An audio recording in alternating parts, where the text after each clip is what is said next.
Hello, bachcho. Let's read the question. The question is saying biogas is a fuel produced by the anaerobic digestion of the biomass with the help of microbes. Given below is the flow chart of the biogas. Stage 1 में biogas D plus E जो बन रहा है C से, stage 2 में 2B है organic acid. Answer the following question on the basis of the above given information.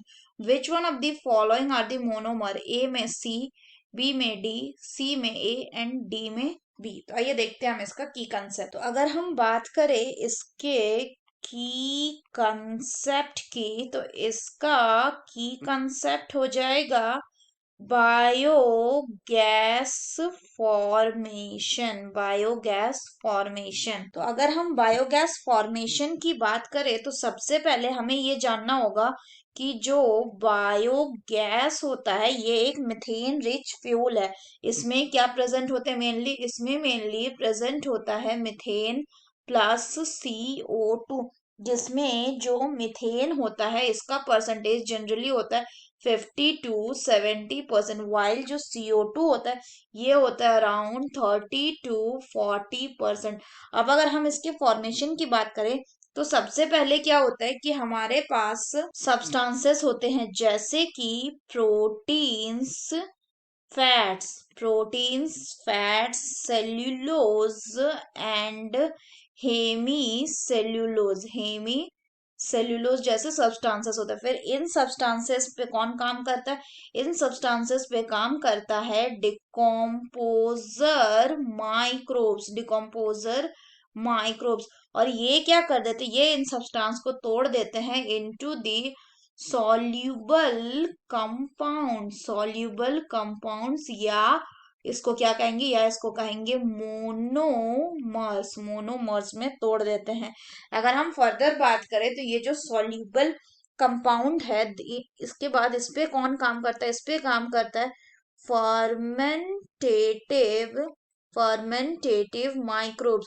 और ये जो फर्मेंटेटिव माइक्रोब्स होते हैं ये क्या करते हैं? ये इन सॉल्युबल कंपाउंड्स या मोनोमर्स को तोड़ते हैं इनटू दी ऑर्गेनिक एसिड्स.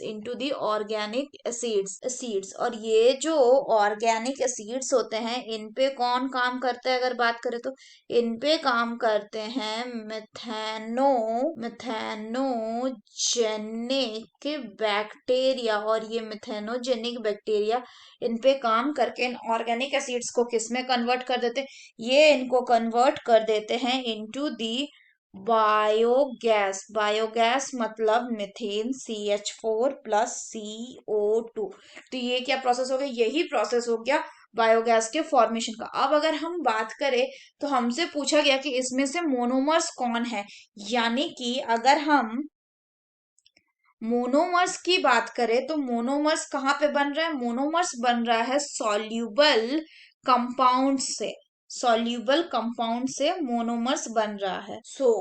यानी कि अगर हम बात करें इसको नंबरिंग करें तो क्या हो रहा है कि प्रोटीन, फैट, सेलुलोज एंड हेमोसेलुलोज पे डिकम्पोजर माइक्रोब काम कर रहा है. तब क्या बन रहा है? तब बन रहा है आपका सॉल्यूबल कंपाउंड्स. तो अगर हम बात करें डी एंड ई की, तो डी एंड ई क्या हो जाएगा? Methane and CO2. यानी ये हो जाएगा अगर डी तो दिस वन विल बी ई.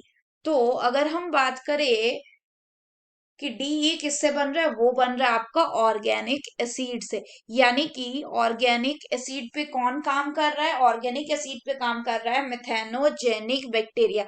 यानी मिथेनोजेनिक बैक्टीरिया जो है वो क्या हो जाएगा? ये हो जाएगा आपका सी. इसका मतलब जो सॉल्यूबल कंपाउंड्स है ये क्या हो जाएगा? ये हो जाएगा आपका A. This will be A. So the correct option will be option A, which will be the monomer. So that's all for the question, bachcho. Hope you understood it well. Best of luck.